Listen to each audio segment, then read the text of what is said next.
dan kesadaran kaum muslimin terhadap atas nikmat-nikmat Allah yang telah diberikan kepadanya. Betapa banyak nikmat-nikmat yang telah kita terima, kita sendiri tak sanggup untuk menghitungnya. Untuk itu marilah kita mensucikan hati guna memanjatkan puja dan puji syukur kepada Allah Subhanahu wa taala atas limpahan anugerah dan nikmat tersebut. Yang keduanya, salawat dan salam semoga senantiasa dilimpahkan kepada junjungan kita, pemimpin besar revolusi dunia, yaitu Nabi Muhammad sallallahu alaihi wasallam, yang telah mewariskan kepada kita satu dasar pandangan dan keyakinan hidup yang mutlak kebenarannya, yakni agama Islam, satu-satunya agama yang mendapat ridha dari Allah Subhanahu wa taala. Allahu akbar, Allahu akbar, Allahu akbar, walillahil hamd. Hadirin jamaah Idul Adha yang dimuliakan Allah. Pada saat ini semua umat Islam berkumpul di masjid untuk memenuhi panggilan Allah Subhanahu wa taala dalam kaitannya melaksanakan ibadah Idul Adha sebagai upaya pengabdian kepadanya untuk mengharapkan rahmat dan maghfirahnya demi menuju kepada ridha-Nya. Walaupun pendapat kita ketahui bahwa sebagian dari saudara kita pada hari ini tidak dapat menjalankan sholat Idul Adha secara berjamaah karena terkendala adanya wabah Corona atau COVID-19. Dan pada hari ini marilah kita hentikan sejenak segala lamunan dan ingatan kita kepada hal-hal yang serba materialis dan duniawi. Lalu marilah kita bertafakur, merenungi diri untuk memperoleh pengalaman rohaniyah yang mendalam dan mengakar dalam upaya meningkatkan ketakwaan kita kepada Allah Subhanahu wa taala. Hadirin wal hadirat rahimakumullah.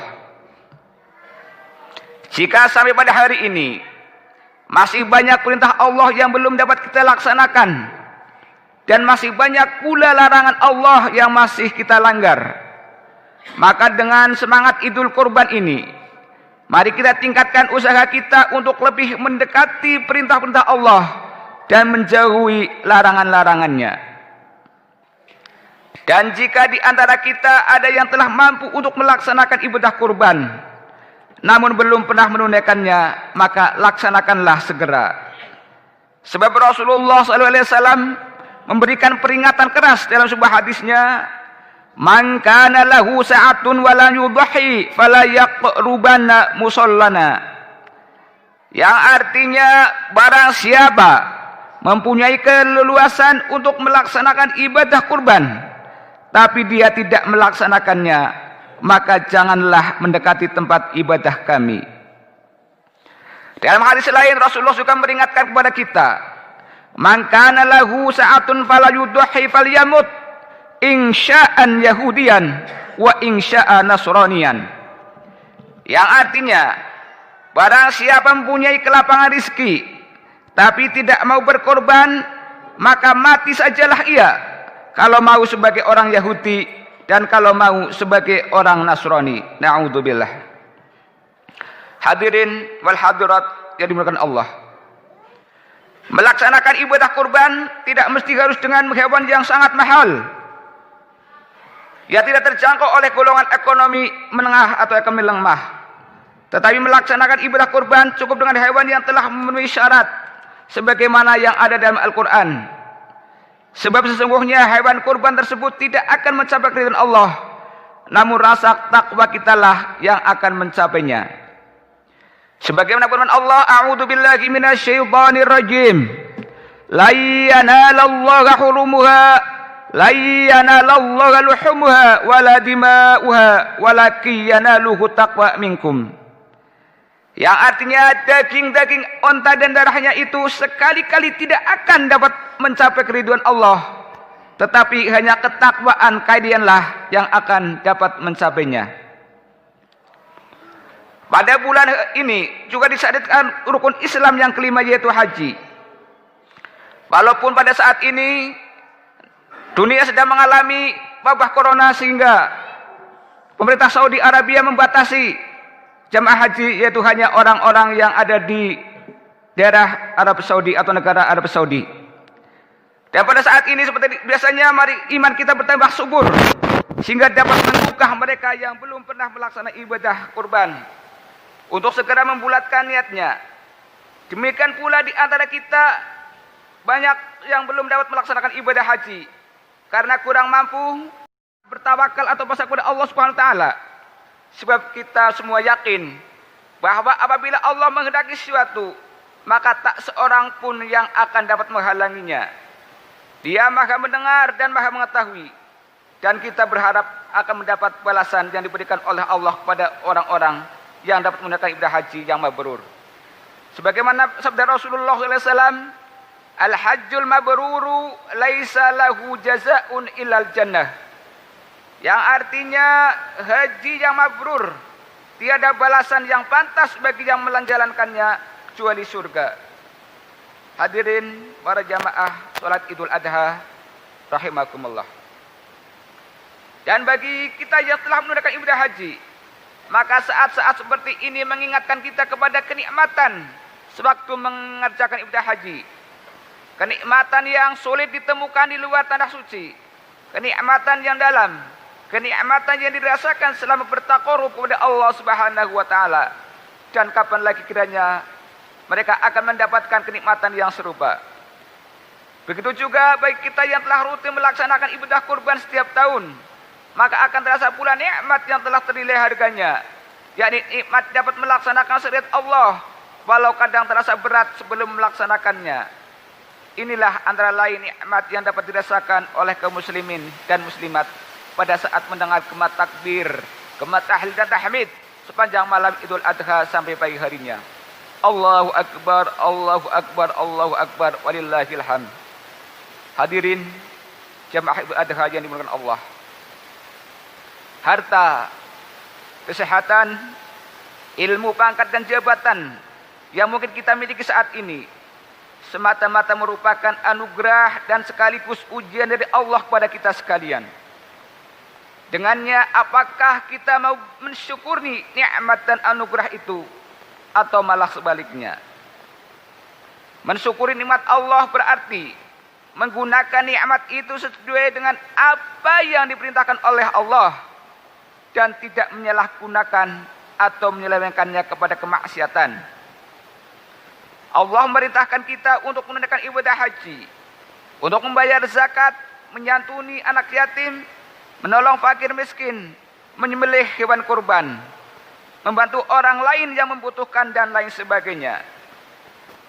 Apabila kelebihan rezeki yang telah diberikan oleh Allah itu kita salurkan kepada jalan yang diperintahkan olehnya, seperti yang kami sebutkan tadi, maka berarti kita telah mensyukuri atas nikmat-nikmat Allah tersebut. Namun apabila kelebihan rezeki itu kita tumpuk saja dan tidak kita belanjakan di jalan Allah atau bahkan digunakan untuk jalan maksiat, maka berarti kita telah kufur dari nikmat tersebut. Padahal nikmat Allah bila kita syukuri akan semakin bertambah, dan sebaliknya bila kita ingkari, bila kita kufuri akan mendatangkan siksa baik di dunia maupun di akhirat. La in syakartum la azidannakum wala in kafartum inna azabi lasyadid. Yang artinya sesungguhnya jika kalian mensyukuri nikmatku, pasti akan aku tambah nikmat kepada kalian. Namun jika kalian mengingkari nikmatku, maka sesungguhnya azabku atau siksaku sangat pedih. Mensyukuri nikmat Allah memang tidaklah cukup hanya dengan ucapan terima kasih atau hanya ucapan alhamdulillah. Namun lebih dari itu, mensyukuri nikmat Allah hendaklah disertai dengan perbuatan yang nyata, perbuatan yang sesuai dengan ucapan tersebut. Karena apa gunanya ucapan kalau tidak sesuai dengan perbuatan yang kita laksanakan. Allahu Akbar, Allahu Akbar, Allahu Akbar, walillahil hamd. Di dalam Al-Quran maupun hadis Nabi, banyak terdapat penjelasan-penjelasan yang mesti kita tempuh sebagai cara untuk mensyukur nikmat Allah.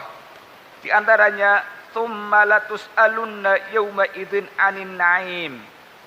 Yang artinya kemudian kalian pasti akan ditanya pada hari itu tentang kenikmatan. Ayat ini memberikan gambaran bahwa nikmat-nikmat yang telah kita terima di dunia ini semuanya akan dimintai pertanggungjawaban oleh Allah di akhirat kelak. Untuk itu, maka kita harus berhati-hati dalam menggunakan nikmat Allah tersebut. Demikian juga dengan cara mendapatkannya. Sebab nikmat-nikmat itu pada waktunya nanti akan dimintai pertanggungjawabannya di hadapan Allah dengan pertanyaan dari mana mendapatkannya dan kemana digunakannya. Akan mentaati segala aturan yang datang dari Allah, baik berupa perintah maupun larangan, dan memenuhi janji yang telah kita cetuskan dulu merupakan langkah mensyukuri nikmat-nikmat yang diberikan Allah Subhanahu wa taala kepada kita sekalian. Dalam hadis Nabi, "Khoslatani man kana tafihi kataballahu syakiran sabira wa man lam takuna fihi lam yaktubhu Allahu syakiran wala sabira. Wa man nadhara fi dinihi ila man huwa fawqahu faqtada bihi wa nadhara fi dunyahu ila man huwa dunahu fahamidallaha ala ma faddala bihi alaihi kataballahu syakiran sabira. Wa man nadhara fi dinihi ila man huwa dunahu wa nadhara fi dunyahu ila man huwa fawqahu fa asifa ala ma qatahu lam yaktubhu Allahu syakiran wala sabira." Yang artinya ada dua perkara yang barang siapa dua perkara itu ada padanya, maka Allah menulisnya sebagai orang yang bersyukur dan sabar. Dan barang siapa yang dua perkara itu tidak ada padanya, maka Allah tidak menulisnya sebagai orang-orang yang bersyukur dan sabar. Kedua perkara itu adalah barang siapa yang melihat dalam agamanya kepada orang yang lebih tinggi, kemudian mengikutinya, dan dalam dunianya melihat kepada yang lebih rendah, kemudian memuji Allah, maka orang tersebut ditulis Allah sebagai orang yang bersyukur dan sabar.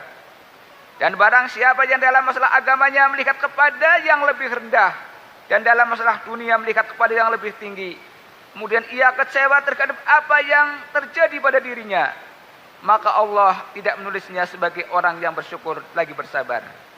Hadirin wal hadirat rahimakumullah.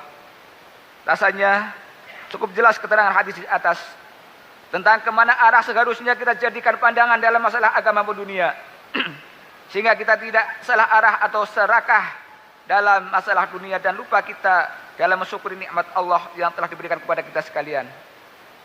Semoga Allah selalu membimbing kita dalam memberikan hidayah atau taufiknya, sehingga kita benar-benar menjadi hambanya yang pandai bersyukur dan termasuk dalam hamba-hambanya yang soleh. Amin amin ya rabbal alamin.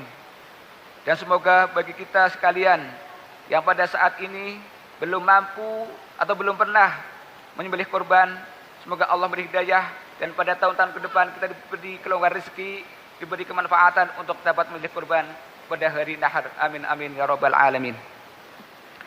Barakallahu li wa lakum fil azim wa nafa'ani wa iyyahum bima fil wa taqim wa taqabbala minni wa minkum tilawatu innahu was-sami'ul alim.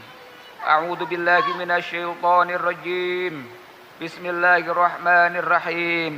Inna a'tainakal kautsar fasholli li rabbika wanhar innasyani'aka huwal abtar. Aqulu qali hadza wastaghfirullaha li wa lakum innahu wal ghafurur rahim.